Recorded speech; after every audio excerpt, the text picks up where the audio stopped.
Banyak sekali teori-teori yang menjelaskan tentang masuknya Islam ke daerah Nusantara. Di antaranya yaitu teori Gujarat, teori Persia, teori Mekah, teori Cina, dan teori maritim. Terdapat berbagai pendapat mengenai proses masuknya Islam ke Kepulauan Indonesia, terutama perihal waktu dan tempat asalnya. Pertama, sarjana-sarjana Barat mengatakan bahwa Islam yang masuk ke Kepulauan Indonesia berasal dari Gujarat sekitar abad ke-13 Masehi atau abad ke-7 Hijriah. Pendapat ini mengasumsikan bahwa Gujarat terletak di India bagian barat, berdekatan dengan Laut Arab. Letaknya sangat strategis, berada di jalur perdagangan antara timur dan barat. Pedagang Arab yang bermazhab Syafi'i telah bermukmin di Gujarat dan Malabar sejak awal tahun Hijriah, abad ke-7 Masehi. Orang yang menyebarkan Islam ke Indonesia menurut Bijnapa bukanlah dari orang Arab langsung, melainkan para pedagang Gujarat yang telah memeluk Islam dan berdagang ke dunia timur. Pendapat J. Bijnapa kemudian didukung oleh C. Snow Khurgronje dan J. P. Mokueta.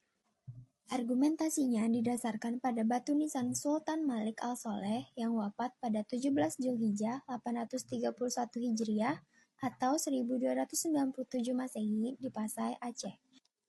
Menurutnya, batu nisan di Pasai dan makam Maulana Malik Ibrahim yang wafat tahun 1419 di Gresik, Jawa Timur memiliki bentuk yang sama dengan batu nisan yang terdapat di Kambai, Gujarat.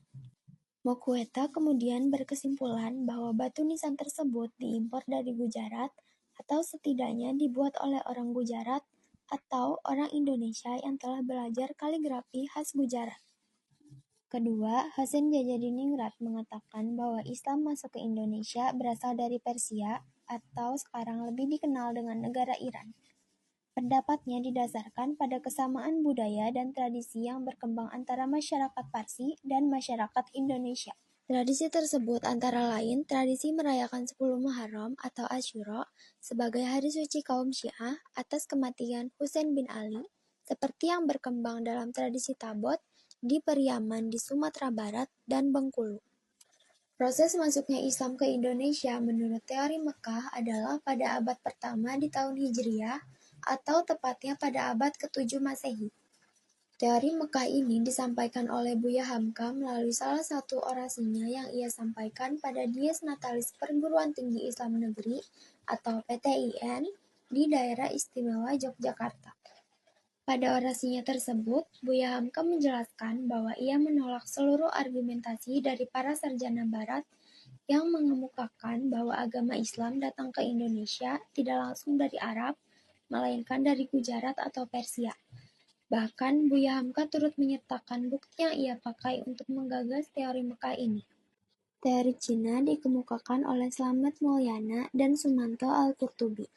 Mereka menjelaskan bahwa Islam masuk ke Indonesia sebab dibawa oleh perantau Muslim Cina yang datang ke Nusantara. Teori Cina didukung oleh beberapa bukti berikut. 1.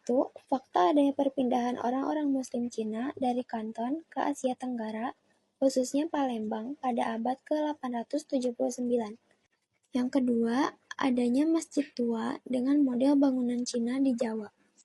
Yang ketiga, Raja pertama Demak, Raden Fatah, yang berasal dari keturunan Cina. Dan yang keempat, yaitu gelar Raja-Raja Demak yang ditulis menggunakan. Menurut teori maritim, masuknya Islam ke Indonesia disebabkan karena munculnya pedagang-pedagang Muslim yang menguasai maritim dan pasar.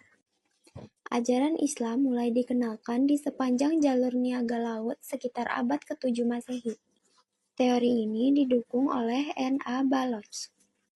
Terdapat kelemahan dari teori maritim, yaitu tidak dapat menjelaskan dari mana asal penyebar Islam yang berkembang di Indonesia. Sekian dari saya, semoga apa yang sudah dijelaskan tadi dapat bermanfaat. Wassalamualaikum warahmatullahi wabarakatuh.